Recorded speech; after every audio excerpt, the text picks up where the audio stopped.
Hello, guys. My name is Michelle, and I'm here to tell you my story. I'm only 28 years old, but I've already been through a lot because of my mother in law. This story is about the time she tried to kick me out of my own house. It happened last year, and we're still dealing with the consequences. I'm a small business owner, and I've been married to Logan for 2 years. We met in college when I was 20. Logan is one of the kindest and most caring people I know. His friends also love him for his helpful and caring nature. I used to be very lonely in college, so finding Logan was like a dream come true. My own toxic family made me believe I could never succeed in life. I got into my dream college on a scholarship, but I still had to work 2 jobs to cover my expenses. Logan supported me throughout my college life and encouraged me to start my own business. While he was an amazing boyfriend, there was one problem. His mother, Kate. Logan's parents were divorced long before I met him. However, Logan had a good relationship with both his parents, especially his mom. He always said, "You know what, Michelle? Even though my parents are divorced, I love them both equally. My mom is especially important to me." I responded, "I know, Logan. It makes me happy to see that your family loves you so much. It makes me miss my parents even more." Logan continued, "A few of my past girlfriends had a problem with me being so close to my mom. They've had many issues with her. I just want you to know that she's important to me as well." "I have no idea why they had a problem with your mom. She seems like a great mother and a good person. I mean, she raised you and you turned out so well. Don't worry, I'll try to have a good relationship with her," I reassured him. Back then, I thought it was extremely sweet of Logan to look after his mom. When he joined his father's business, he started sending Kate money. He was generous with his family, which I adored. He was equally caring towards me, but I always insisted on splitting bills evenly. We moved in together at the end of my final year at his insistence. Things were going really smoothly until it was time to meet his family. I had already met his sister, who flew down to see us during spring break. From the moment I met her, I knew we would be best friends. She was just as sweet as her brother and stayed connected with me through social media.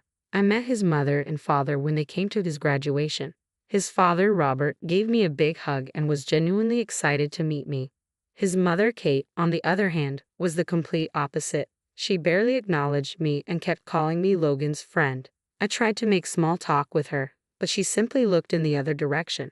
When we were alone, she actually told me that she thought our relationship was temporary. Kate was convinced that Logan would break up with me after joining his father's business. She said, "I don't know why Logan is making such a fuss about you. It's not like you two will last forever. Looking at you, he can make do with a girl like you until he joins the business. After that, he will need someone more suitable." "Kate, what are you saying?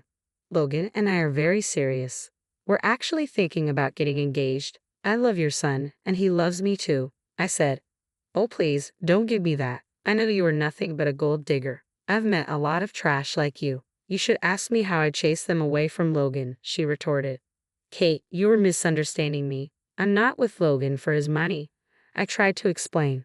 Kate interrupted me and went on a tirade about how I was a witch and didn't deserve Logan. The amount of venom and nonchalance she showed honestly surprised me. I tried to ignore her words and put on a happy face for my boyfriend, but inside, I was thinking about whether I should have a talk with Logan about his mother.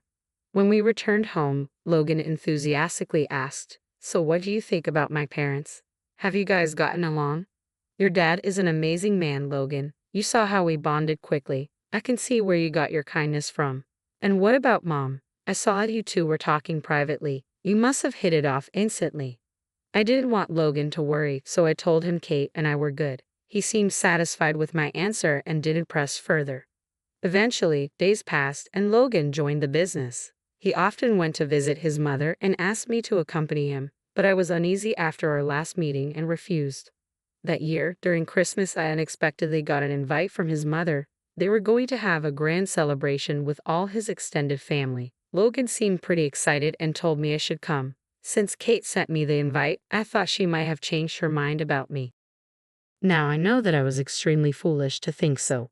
We excitedly visited Kate and prepared ourselves to meet the guests. Kate ignored me the entire time and even made some rude comments. When I met Logan's grandmother, she praised me and said, "My grandson has chosen quite well. You are a delightful girl, Kate. I've heard a lot about you from my grandchildren. I know you have a successful business that you started from scratch. You're an inspiration for your peers out there. Thank you, Grandma. Your grandson really helped me a lot as well. He is the reason why I have so much confidence in my business. You mean how my son gave you money to start your business, right? I know you struggled to make ends meet in college. I wonder how much my son gave you for your business. Your parents bailed on you, so you decided that my son would be a good financial replacement. Kate, what is wrong with you? Michelle is successful because of her own efforts, Logan's grandmother interjected. I think you were mistaken, Kate. Logan only gave me a small loan when I started. I paid him back the entire loan a few months after opening my business. My family wasn't very supportive, so I had to cut them out of my life. I am with Logan because I love him and nothing else. That's what all gold diggers say, Michelle. I'm starting to understand why your family abandoned you for good. It would be a shame for anyone to be related to a gold digger like you. I was on the verge of crying and had to excuse myself from the party. Logan found me crying on the porch after some time. He profusely apologized for his mother's behavior and asked me to forgive him. Even his grandmother came outside and comforted me. Kate was inside the house, screaming about how I ruined her Christmas party. Logan's grandmother quickly went back and started berating her for being so mean to me. That shut her up very quickly. I did not want to go back inside. Logan pleaded with me, Michelle, please let's just go back inside. Please forget what happened. I don't know what has gotten into Mom. I can assure you she won't say anything else, and if she does, I will stop her. Fine. I will go back inside. But understand this, Logan. I'm going back for you. I don't want to ruin your day. I know, Michelle. I'm so sorry for everything. Let's go in, and we'll leave early to make it up to you. Since that day, Kate became even more bitter towards me. Logan tried his best to maintain peace, but she refused to be civil with me at all. Sherry even called me to say that Kate was the reason she didn't go to the party. She said, I saw this coming long ago, Michelle. I'm sorry I didn't tell you sooner. Mom has always favored Logan and neglected me because I'm a girl. I tried my best to gain Kate's love but gave up after suffering for years. That's horrible, Sherry. I had no idea Kate was such a bad mother to you. Is this why you don't talk to her that much? Yes, Michelle. I have no interest in talking to Mom. I am genuinely happier being away from her. I should warn you, though, Logan is a good man, but he tends to be too soft on Mom and her toxic behavior. Sherry's story stayed with me for a long time. It even made me question my relationship with Logan, but I loved him too much to leave. I had no one, and Logan was the best thing that ever happened to me. So when Logan surprised me and proposed, I said yes. At that point, I knew that no matter what, I would always be by his side. We called his family to tell them about the engagement. Everyone was super happy except Kate. She congratulated us but quickly ended the call. Charlotte then called to tell us that Kate had gone ballistic over the news. She said, I have some bad news for you guys. Mom has absolutely lost it after you announced your engagement. She's calling up every family member, spreading lies about Michelle's character. She wants everyone to pressure Logan into breaking the engagement. What are you talking about, Sherry? We spoke to her just yesterday. She didn't say anything to me. Why would she, Logan? She knows you won't listen to her right now, so she's bringing people to her side. Now everyone in your family thinks I'm a horrible woman. I'm pretty shocked by Mom's behavior and don't know what to do, but I'll stand up for you, Michelle. You're going to be my wife. I'll do my best to protect you. Our engagement was almost spoiled by Kate as she tried to get everyone against us. Thankfully, no one paid heed to her and actually supported us instead. Logan was crushed and tried to talk some sense into his mother. He visited her every day and tried to tell her how happy he was with me, but everything fell on deaf ears. She cried and screamed about how he doesn't love her and wants to marry a gold digger. I was getting annoyed by her constant taunting. Finally, Logan and I sat down to discuss what we should do about Kate. Logan, your mom's behavior is seriously wearing me down. I just can't take it anymore. Sooner or later, you will have to do something about this, I said. I'm so sorry, Michelle. I'm apologizing on her behalf. I promise that I will distance myself from her. She is my mom, so I don't want to cut her off, Logan replied. I understand, Logan. Kate might be nasty to me, but you can't just let her go. However, we need to go low contact for a while. Logan then talked to his mom about our decision. Thankfully, Kate stayed away from all wedding preparations. However, she was busy telling everyone how bad I was and how her son was a lost cause. I tried my best to focus on the wedding and ignore Kate's malicious actions. She did everything from threatening to boycott the wedding to showing up at Logan's office to cause a scene. When nothing worked, she set her sights on our wedding. She called up our venue and canceled the date, pretending to be me. The venue, unfortunately, went along with it and canceled the booking. We tried our best to negotiate with them, but they refused to give back our deposit. They were willing to refund the money only if we pressed charges against Kate for impersonating me. Logan, as usual, did not want this to happen. He said, "Please, Michelle, don't make me file a report against Mom. I can do that. You have to understand." "What about the venue, Logan? We literally lost money. I don't have a place to get married," I replied, frustrated. "I'll fully pay for a new venue, completely on my dime. I don't want you to lose any more money than you already have. We may have to book a smaller venue because of the money, but I promise you this won't happen again." "Fine, but you need to talk to Kate about her behavior. I don't want any more drama. I've lost enough money and energy because of her." I was extremely upset and wanted to scream at Kate. Logan promised to handle the situation and dealt with Kate on his own. After this incident, we put passwords on all our vendors. Robert took pity on us and actually covered the cost of the cake as a wedding gift. We were thankful because we had just put down a deposit on a house and didn't have much spare money on hand.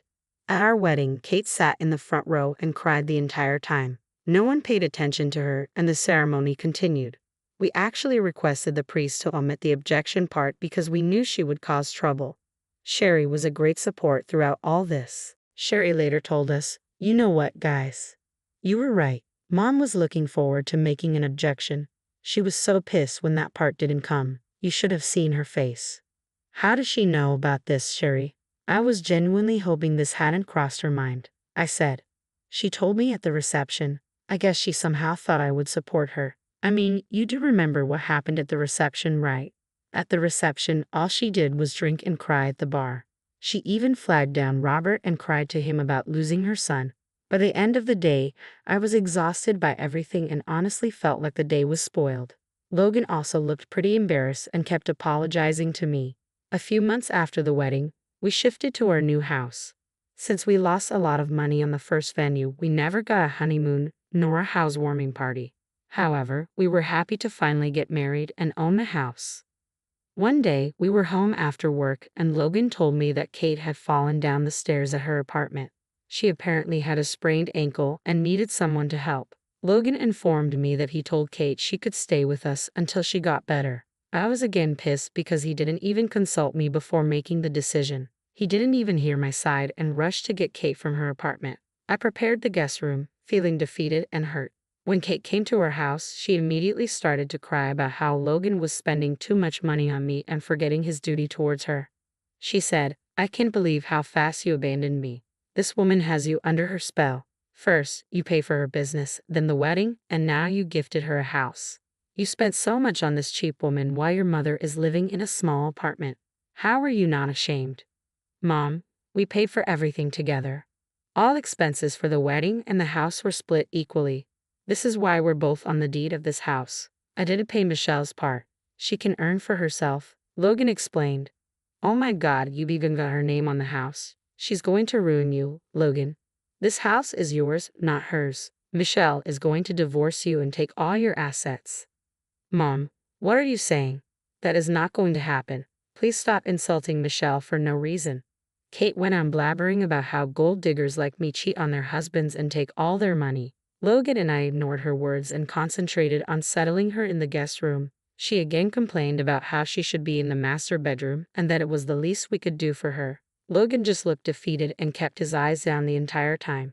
He begged me to behave and just put up with Kate for a few days. One thing I noticed was that she was not walking like she had a sprained ankle. When I informed Sherry of the matter, she was suspicious of Kate as well.